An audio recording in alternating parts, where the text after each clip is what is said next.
Qui est ton Dieu? Bonne question, hein?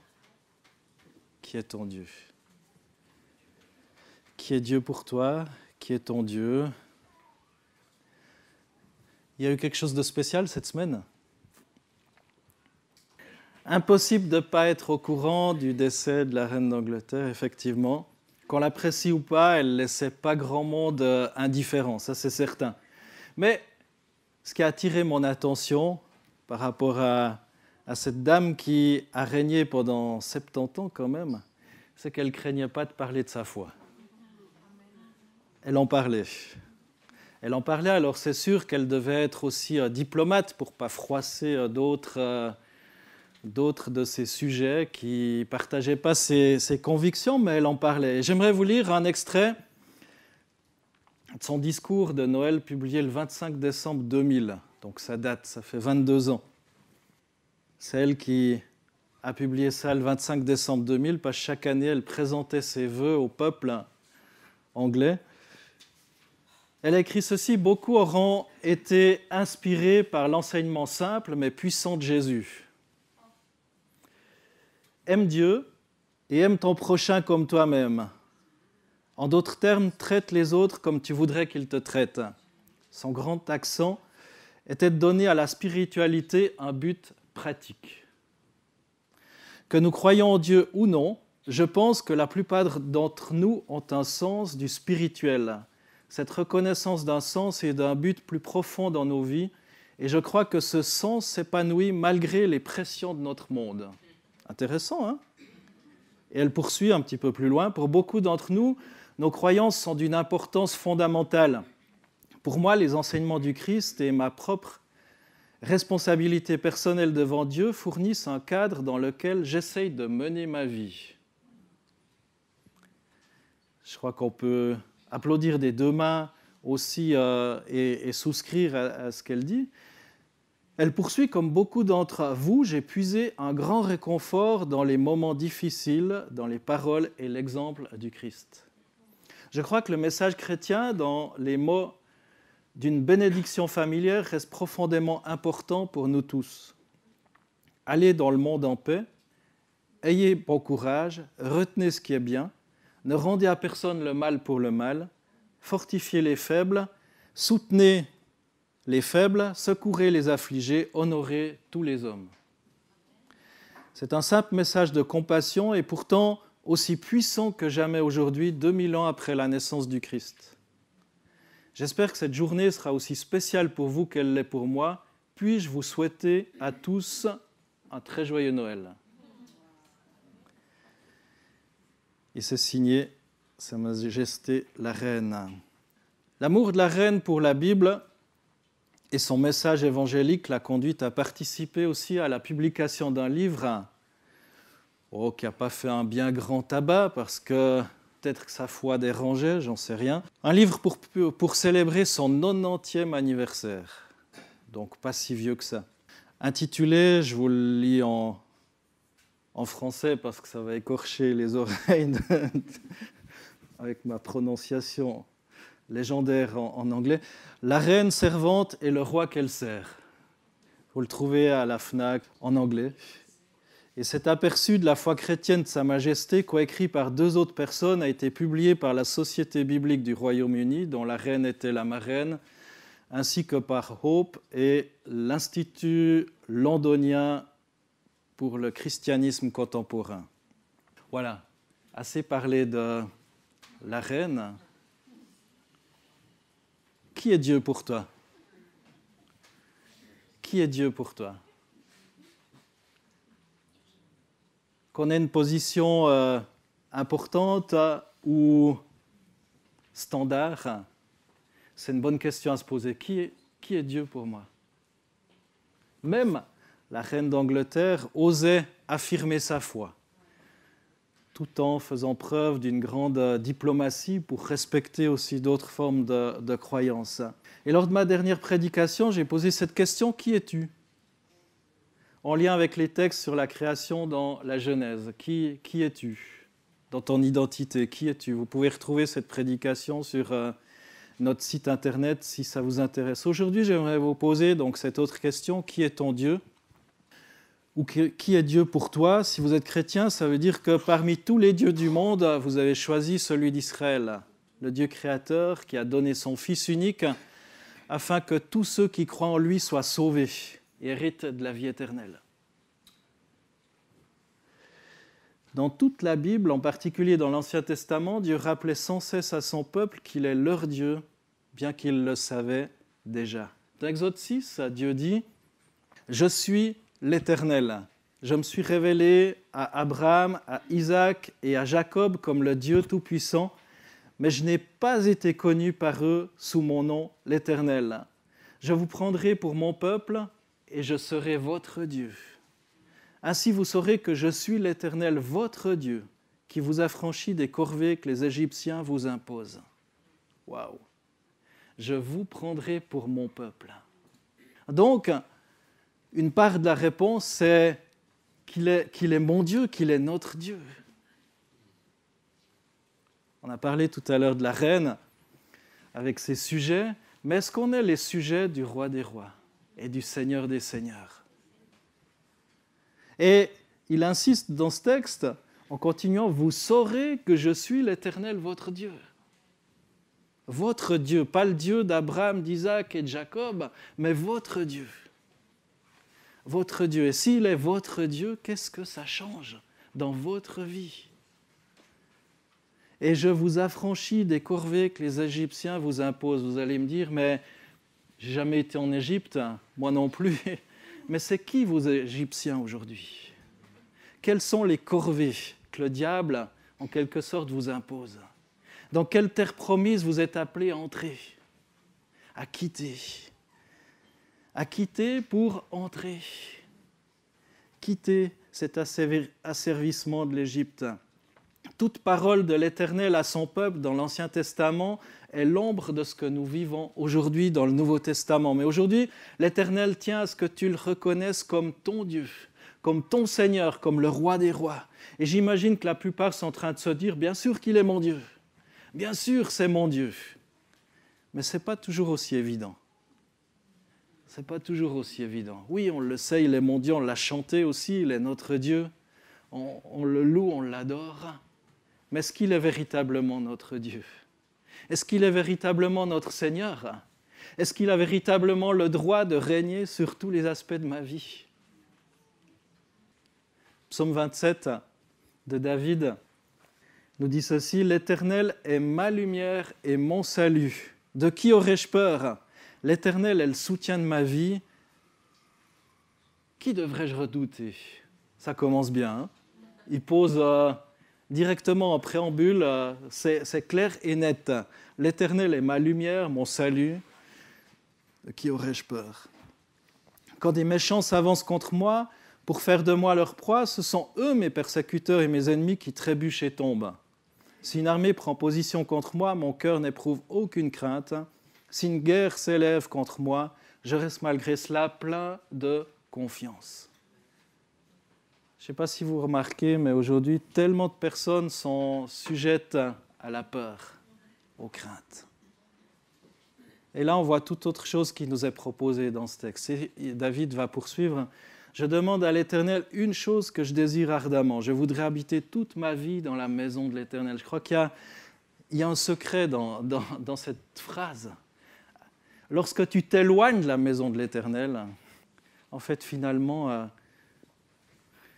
il te manque une part de la présence de Dieu. Pourquoi ? Pour contempler la beauté de l'Éternel et pour admirer son temple. Car il me protégera dans son tabernacle, dans son lieu saint. Le jour du malheur, il me cachera sous l'abri de sa tente. Il m'élèvera sur un rocher. Déjà ma tête se dresse au-dessus des ennemis qui m'entourent. J'offrirai des sacrifices dans sa tente avec des cris de joie. Je célébrerai l'Éternel. Éternel, écoute ma voix, car je fais appel à toi. Aie pitié de moi et exauce-moi.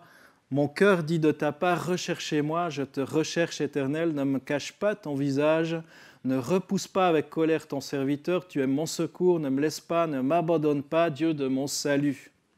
Même si mon père et ma mère viennent à m'abandonner, l'Éternel m'accueillera. quelle foi, quelle foi. Et il poursuit, il y en a encore un petit peu. Éternel, enseigne-moi ta voie. Ah tiens, il y a peut-être quelque chose à apprendre. Hein. Il y a peut-être quelque chose à apprendre. Enseigne-moi ta voie, conduis-moi dans le sentier de la droiture à cause de mes ennemis. Pourquoi être droit? À cause des ennemis. Si tu veux la protection de Dieu en quelque sorte, tu es appelé à être conduit dans la droiture du Seigneur, sur son droit chemin. Verset 12, « Ne me livre pas à la merci de mes adversaires, car de faux témoins s'attaquent à moi, des hommes qui respirent que de la violence. Oh, si je n'étais pas sûr de voir la bonté de l'Éternel au pays des vivants. Espère en l'Éternel, fortifie-toi, et que ton cœur s'affermisse, espère en l'Éternel. » Ah, j'aime bien ces répétitions dans... Chaque fois que je devais faire des rédactions à l'école, on me disait qu'il y avait trop de répétitions, trop de ci, trop de ça. J'aurais dû lui dire, mais lis la Bible, maîtresse. Espère en l'Éternel, fortifie-toi et que ton cœur s'affermisse, espère en l'Éternel. Il faut croire que là aussi, il y a quelque chose à répéter, peut-être pour qu'on comprenne. Ce qu'on a vu dans tout ce que j'ai dit jusqu'à présent et dans ce texte, c'est qu'en dehors de l'Éternel, il n'y a pas de Dieu. Il n'y a pas de Dieu. Dieu dit dans Ésaïe 44, verset 6, « Ainsi parle l'Éternel, en dehors de moi, il n'y a point de Dieu. » Il n'y a point de Dieu. Ce qui veut dire qu'il veut qu'on dépende totalement de lui. Ce matin, demain, après-demain et chaque jour de ta vie, dépendre de l'Éternel. Tu peux chercher partout ailleurs, mais en dehors de l'Éternel, il n'y a pas de Dieu. Et on va voir aussi comment permettre au Dieu vivant de manifester sa puissante main dans notre vie. Une chose est certaine, c'est que David savait qui est Dieu. Il savait. L'Éternel est ma lumière et mon salut. Waouh! Ma lumière. Tiens, ça peut être pratique en cas de panne d'électricité d'ailleurs. L'Éternel est ma lumière et mon salut. De qui aurais-je peur? L'Éternel est le soutien de ma vie. Qui était Dieu pour David? Relisez ce qu'il a écrit dans ce psaume 27. Premièrement, le Seigneur était sa lumière, celui qui l'éclaire. Il avait compris que Dieu le guidait, le dirigeait dans chaque situation, qu'il lui donnait de la sagesse, du discernement, qu'il le remplissait d'espoir, d'encouragement, de force, de joie, de paix. David avait également compris que le Seigneur était non seulement sa lumière, mais son salut, celui qui le sauve. En toutes circonstances, Dieu l'avait sauvé des dangers, de la crainte, de la tourmente, de l'incertitude, de l'inquiétude, des tentations, des pièges. David avait réalisé que Dieu étant sa lumière et son salut, il n'avait aucune raison d'avoir peur. Je ne sais pas si les personnes sont dans la peur ce matin, j'aimerais te dire, regarde à ce Dieu qui veut être ta lumière et ton salut. Et proclame comme David, le Seigneur est ma lumière et mon salut. L'Éternel est ma lumière et mon salut. De qui aurais-je peur? L'Éternel est le soutien de ma vie. Qui devrais-je redouter? Qui? Personne. Personne. David savait que Dieu peut faire la même chose pour tous ceux qui croient en lui aussi. Nous accorder le salut face à toute situation et pour toute personne. Lorsqu'on place notre confiance en lui, eh bien, on n'a aucune raison d'avoir peur de qui que ce soit, d'aucune maladie, d'aucune situation, d'aucun problème. Dieu nous montrera la manière d'agir et nous donnera les forces pour traverser aussi les épreuves de la vie qui sont là devant nous. Alors aujourd'hui, qui est Dieu pour vous? Pour David, c'est clair. Hein? L'Éternel est ma lumière et mon salut. De qui aurais-je peur? Regardez à lui, laissez-le être votre lumière. Permettez-lui de dissiper vos craintes, de vous guider, de vous protéger. Réfugiez-vous en lui, quels que soient les problèmes que vous rencontrez. Ayez confiance en lui et réalisez qu'en toute situation, il est votre salut. En toute situation. Pas dans quelques situations, mais en toute situation. En toute situation. Deuxième chose qu'il est important de se rappeler aussi lorsqu'on s'approche de ce Dieu, de notre roi des rois, de notre Seigneur des seigneurs, c'est que notre Dieu est un Dieu jaloux. Dans Exode 20, vous vous souvenez peut-être des 10 commandements ou d'une partie, vous avez entendu, certainement lu, on sait que ça existe, mais il est écrit dans Exode 20, « Tu n'auras pas d'autre Dieu devant ma face. Tu ne te feras pas de statue ni de représentation quelconque de ce qui est en haut dans le ciel, de ce qui est en bas sur la terre, de ce qui est dans les eaux plus bas que la terre. Tu ne te prosterneras pas devant elles et tu ne leur rendras pas un culte. Car moi, l'Éternel ton Dieu, je suis un Dieu jaloux, qui punit la faute des pères et des filles sur les fils jusqu'à la 3e et la 4e génération de ceux qui me haïssent et qui usent de bienveillance jusqu'à 1000 générations envers ceux qui m'aiment et gardent mes commandements. » Dieu ne veut pas de partage. Il veut tout ton cœur ou rien du tout. Tout ton cœur ou rien du tout. Pas de partage. Pas se prosterner devant des idoles, des statues, des machins, des trucs. Même si tout le monde le fait, même si ça se pratique aussi, ce n'est pas dit juste qu'il ne faut pas le faire. C'est bien plus fort dans ce texte.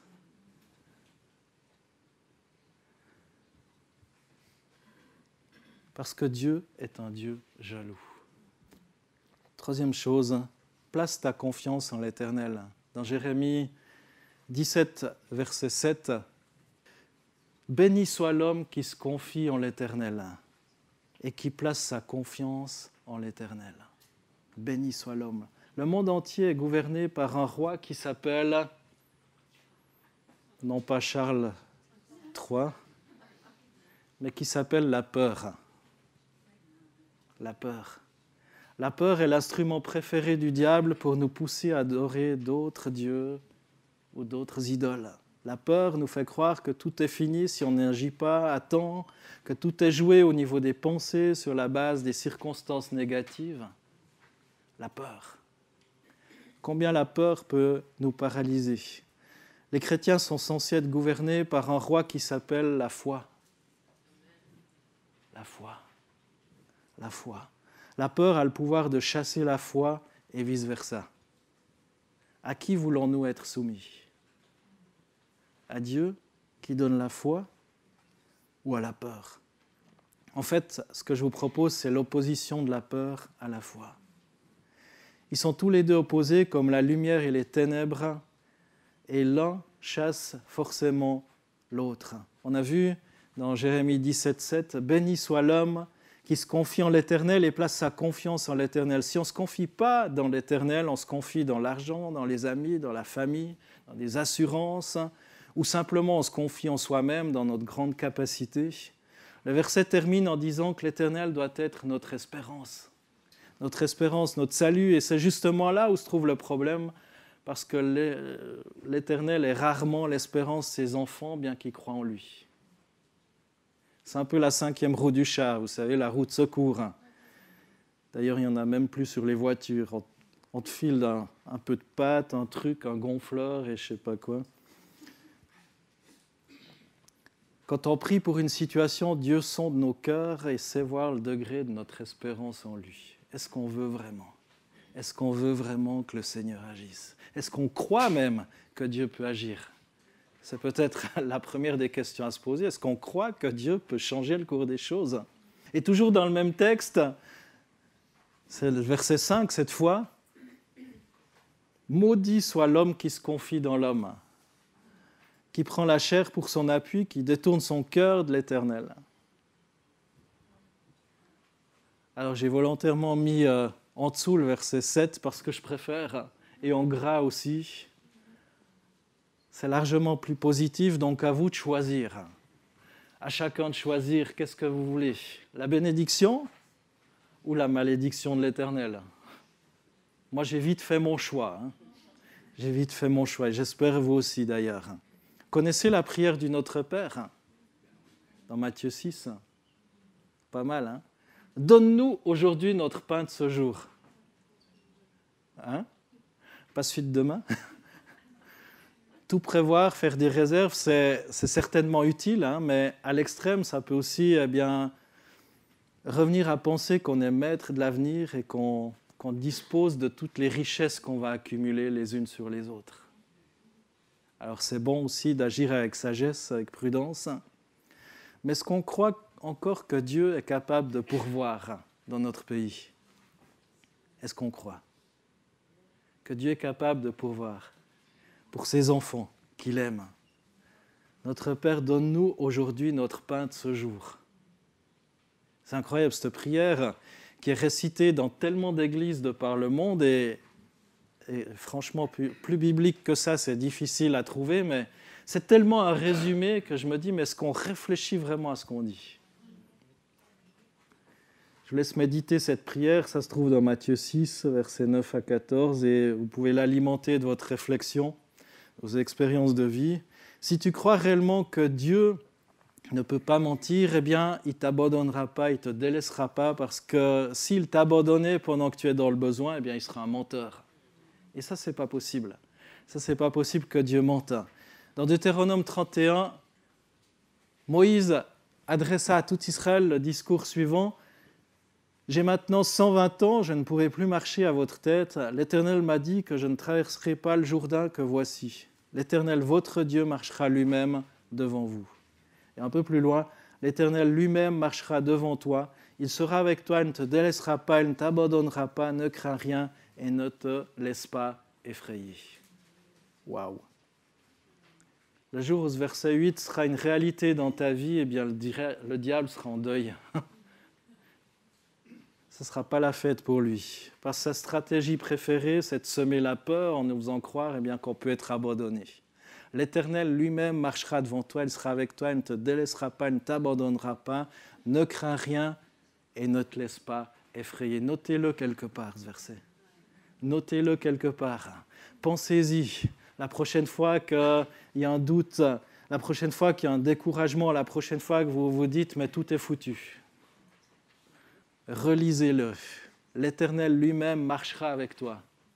Je ne sais pas si tu t'imagines, tu marches, puis il y a Dieu, il y a Jésus qui est à tes côtés, puis l'Éternel lui-même marchera avec toi. C'est impressionnant.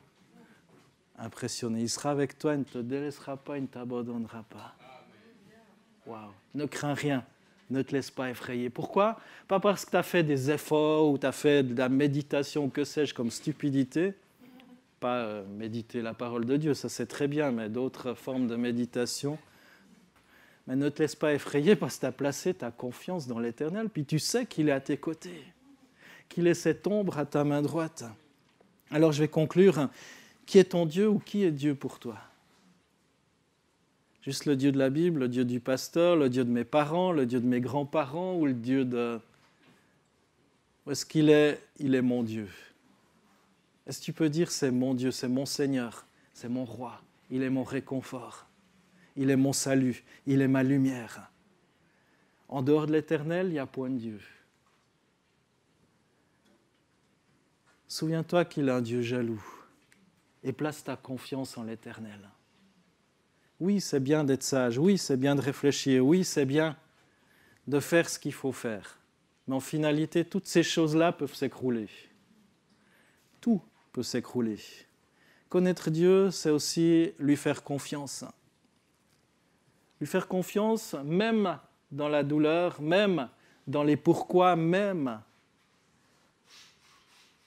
dans les choses qui nous dépassent complètement, qui nous troublent. Lui faire confiance que, comme Paul a pu l'écrire, a pu le dire dans Romains 8, 28, nous savons du reste que toute chose concourt au bien de ceux qui aiment Dieu, de ceux qui sont appelés selon son dessein. Ça aussi, c'est la foi. La plupart des gens traversent des moments où ils s'interrogent sur le pourquoi, le quand, le quoi, pourquoi ça m'est arrivé. Quand est-ce que j'obtiendrai ce que je désire? Que se passe-t-il dans ma vie? Rassurez-vous, je me pose aussi ces questions. Pourquoi? Pourquoi? Ou encore pire, qu'est-ce que j'ai fait pour mériter ça? Alors ça, effacez tout de suite. Le clavier d'ordinateur, delete. Ça ne vient pas de Dieu. Vous êtes-vous posé ce genre de questions? Moi, oui. J'ai appris qu'on doit parfois accepter de faire confiance à Dieu tout en n'ayant pas toutes les réponses. C'est pourquoi, c'est comment. Et relisez le psaume 27. Appuyez-vous sur ce genre de texte, comme le psaume 27. L'Éternel est ma lumière et mon salut, de qui aurais-je peur? Mais pour ça, comme l'autre fois, on a essayé de répondre à qui suis-je? Qui es-tu? Aujourd'hui, qui est ton Dieu? Qui est Dieu pour toi?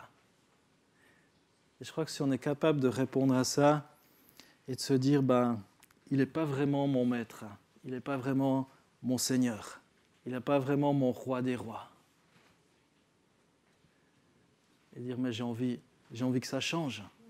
J'ai envie de pouvoir placer vraiment ma confiance en lui. Vraiment pouvoir dire comme David, il est ma lumière, il est mon salut, de qui aurais-je peur? Et je ne sais pas si on peut s'imaginer dans quelles circonstances David a écrit ça. Il était pourchassé, il était en danger de mort. Et finalement, il dit, mais de qui aurais-je crainte? Alors, comme dans ce Deutéronome ou bien d'autres textes, vous pouvez dire, mais l'Éternel lui-même marchera avec toi, même dans la détresse, même dans la souffrance, même dans les pourquoi, même dans des deuils. Il ne te délaissera pas, il ne t'abandonnera pas, ne crains pas, ne te laisse pas effrayer. Moi, je vous encourage à fortifier votre foi, à la fonder sur la parole de Dieu et à dire, mais Seigneur, est-ce que tu es vraiment le Seigneur de ma vie? Est-ce que tu es vraiment mon roi?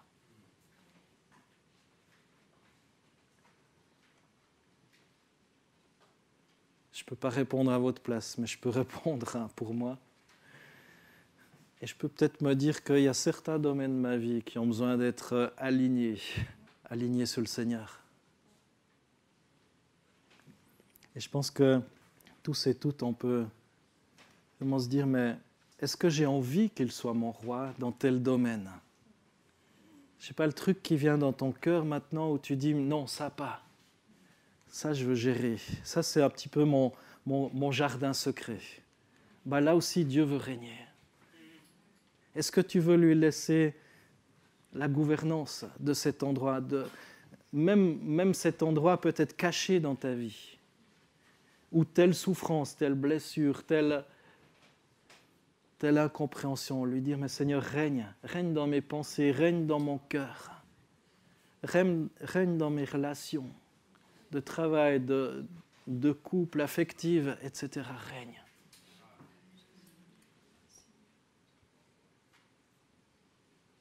Et si ce matin, tu dis, mais j'ai envie qu'il règne dans tel ou tel domaine, c'est entre toi et Dieu. Ce n'est pas parce qu'il y a un appel, mais de lui dire, mais il y a tel domaine où je me rends compte que Dieu n'est pas le roi des rois dans ma vie. Et j'ai envie que ça change. Je t'invite à te lever. C'est entre toi et Dieu. Et je vais juste prier pour terminer ce message aussi pour ceux qui disent, mais j'ai envie que ça change et que Dieu soit mon roi, soit mon Seigneur, que ma foi augmente. Il n'y a pas de jugement dans la parole du Seigneur, il y a juste une invitation. Une invitation à lui dire, mais je veux marcher devant toi, je veux être avec toi, je veux que tu te rends compte que je ne te délaisserai pas, que je ne t'abandonnerai pas. Je veux que tu arrêtes d'avoir peur, je veux que tu arrêtes de te laisser effrayer, mais pour ça, j'ai besoin de régner dans ton cœur, dans ta vie. J'ai besoin de régner sur tel ou tel domaine de ta vie. Seigneur, merci. Merci pour mes frères, merci pour mes sœurs, merci pour ta parole qui est vivante.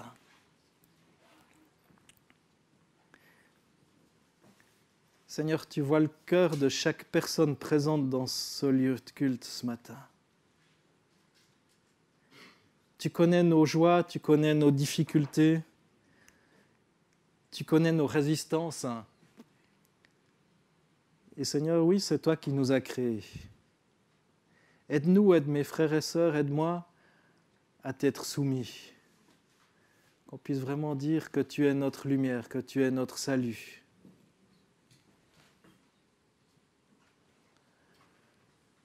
Que tu es le soutien de notre vie. Seigneur, merci. Merci de faire grandir notre foi. Merci, Seigneur, de purifier aussi ce qui doit être purifié dans chacune de nos vies. Et Seigneur, qu'on soit proche de ton cœur, ce matin comme chaque jour de nos vies. Seigneur, merci. Merci pour ton baume d'amour, pour celles et ceux qui ont besoin de guérison, qui ont besoin de consolation. Et là aussi, tu dis, je veux marcher avec toi, je vais être à ton côté. Et je veux te redire combien je t'aime. Je veux marcher à côté de toi pour t'apporter aussi cette consolation que tu as besoin. Je veux marcher devant toi, je veux te précéder dans tes soucis, dans tes craintes.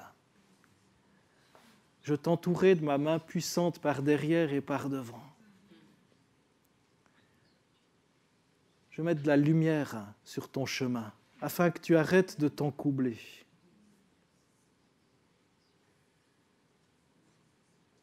Béni soit ton nom, Seigneur. Amen. Que Dieu vous bénisse.